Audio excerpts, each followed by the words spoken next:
Hello and welcome to Todd Rolls Dice, where we have something that I wasn't expecting today.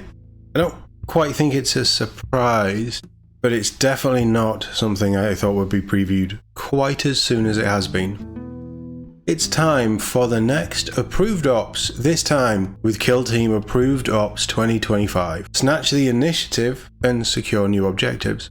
I believe Vulcus or Hivestorm originally dropped around October time last year, so I think it's fair to say we all expected, or certainly the Kill Team community expected, a new Approved Ops to be coming at some point around then. And while we don't know when this is releasing, this is definitely giving us a little hint to the future of the next year of Kill Team, certainly with locations and game boards and terrain, but also shaking up how we play. I quite like this. I've had a quick skim of some of this article. I think there's some good stuff in there.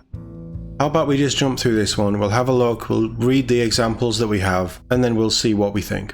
Listen closely, commanders, this is top secret intel. Clandestine military operations are ever-shifting endeavours, with objectives fading and opponents changing even as operatives pick their way through the kill zone. Kill Team missions are about to get a big shake-up, as the Approved Ops Card Pack 2025 is on the way with brand new objectives to fight over, and a helping hand for all those commanders who seem to flub every initiative roll they make. It happens, it's a curse. So we have the usual kill op, primary op, tac op headings. We have the kill zone Vulcus map key, which gives you an idea of the terrain there. Hopefully we'll see a couple of more of those for the new game boards. This is all pretty good. The 4 archetypes each get a new spread of 3 tac ops in this update, with some offering radically different ways to play compared to their previous objectives. Recon kill teams, for instance, can now opt to flank their opponents by splitting the kill zone in 2 and scoring victory points for dominating each half. A much more defensive option that rewards smart movement of troops around the centre of the board, seek and destroy kill zones, can load up on dominate tokens by having their star operatives knock out enemy models, but they have to be careful as they can only be traded for victory points in the latter half of the game, forcing a more considered approach than the previous champion tac op. 2 interesting changes here. Flank sounds really fun. So tac op, recon, flank, reveal as a strategic gambit. Additional rules. Divide the kill zone into 2 flanks, left and right, by drawing an imaginary line that's just like the center line, except it runs from the center of each player's kill zone edge. An operative contests a flank while both wholly within it and within their opponent's territory. Friendly operatives control a flank if the total APL stat of those contesting it is greater than that of the enemy operatives. So it's about doubling up on one side of the board. So, e.g. player 1 controls this flank as total APL of player 1's operatives wholly within player 2's territory is greater than that of player 2's operatives wholly within player 1's territory. And victory points, after you reveal this op at the end of each turning point after the first, for each flank friendly operatives control you score 1 VP. If friendly operatives also controlled that flank at the end of the previous turning point, excluding the first, you score 2 VP instead. You cannot score more than 2 VP from this op per turning point, so it's all about controlling and keeping hold of control and being clever with your movement. I like it, I really like stuff like this. Tac op, seek and destroy, dominate, reveal the first time an enemy operative is incapacitated by a friendly operative. Additional rules, each time a friendly operative incapacitates an enemy operative, that friendly operative gains 1 of your dominate tokens. Victory points. At the end of the 3rd and 4th turning point, you can remove dominate tokens from friendly operatives that aren't incapacitated. For each you remove, you score 1 VP. You cannot score more than 3 VP from this op per turning point. So you go in hard early on and hope that you hit your opponent so hard you thin the numbers enough to not only gain those dominate points, but also keep them down and suppressed for as long as possible to keep those operatives alive, to turn those dominate points into 3 VP in turn 3 and 4. Again, being very clever with how you're doing, probably doubling, maybe even tripling up, having your big hitters protected by your chaff units. I really like this idea and how they're twisting it. This sounds fun. 3 classic crit ops, secure loot and transmission, are joined by 6 new ones. Malfunctioning object markers are the bane of your opponent's lives in Reboot, as one objective falls silent each turn and commanders can either fight over those that remain or spend time enacting the hallowed rites of deactivation and reactivation. In the enigmatically named orb, a mysterious object shuts down whichever objective it hangs over, and devious operatives can move it onto their opponent's turf, turning the match into a deadly game of hot potato. So, Crit Op Reboot, this is number 9, additional rules. When setting up the battle, after setting up objective markers, number each objective marker 1 to 3. At the start of the Gambit step for each strategy phase, each player secretly selects one objective marker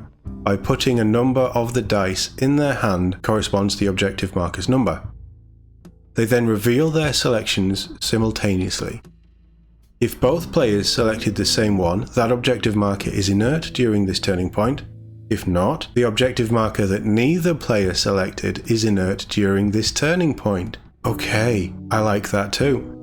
Mission Action Reboot for 2 AP, one inert objective marker the active operative controls is no longer inert.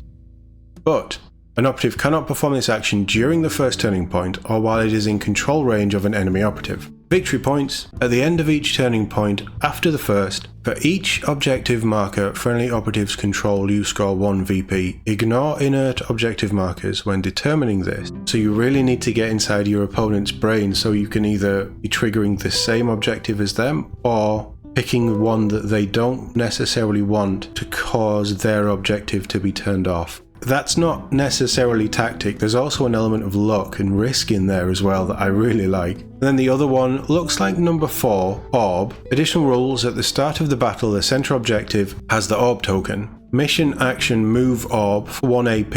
If the active operative controls the objective marker that has the Orb token, move the token as follows. If the center objective marker has it, move it to either player's objective marker. Your choice. If the player's objective marker has it, move it to the center objective, so you can't just throw it out all around the board. Okay.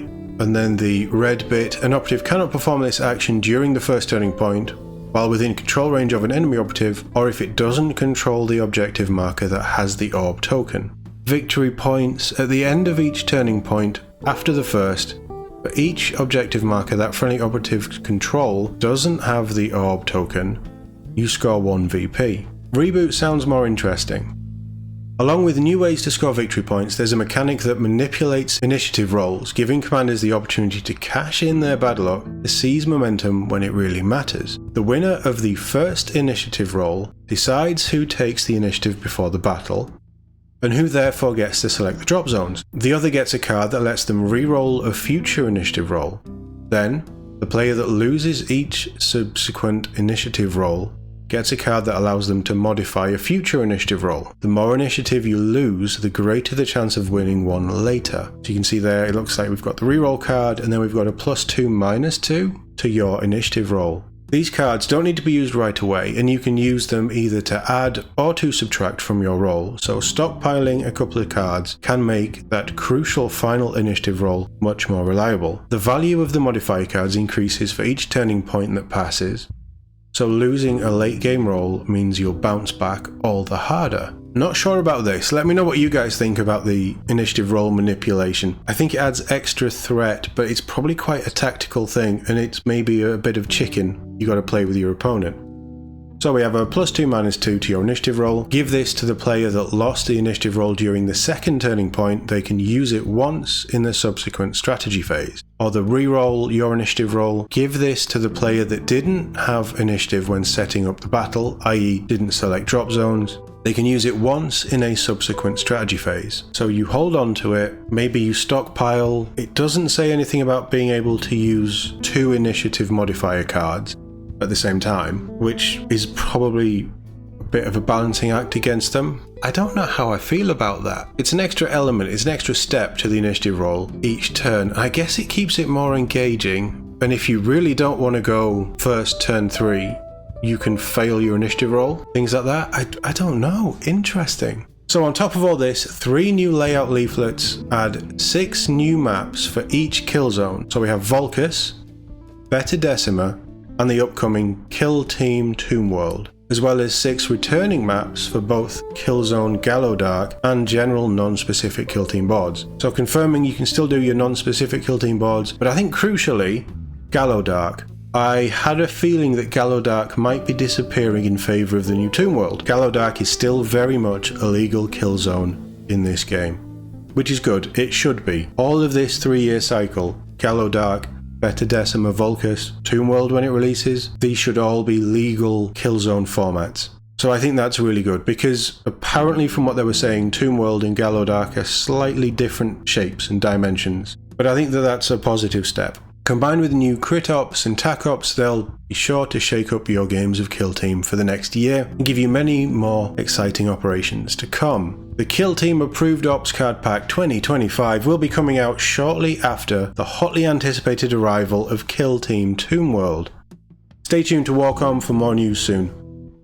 So it isn't coming out with Tomb World, it's coming out shortly after Tomb World, so we're probably not getting this anytime soon. I think Tomb World is going to go pre-order in September sometime, releasing end of September, early October is my gut feeling at the minute.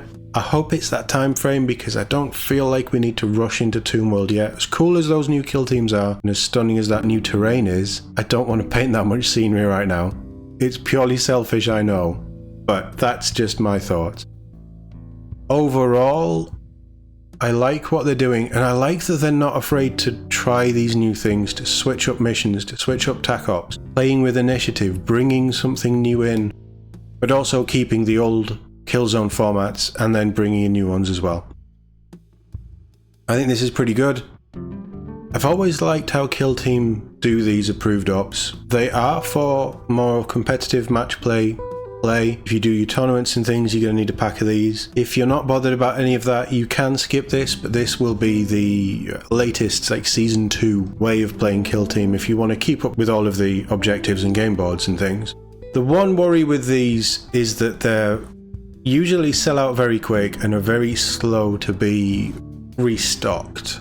Hopefully, if you do want one of these, you'll be able to pick one up from wherever you purchase your Kill Team products. I think it sounds good. I think it's nice that every year you get a bit of a refresh, and it doesn't, while it brings in new things, I don't think it feels like it's an oppressive change.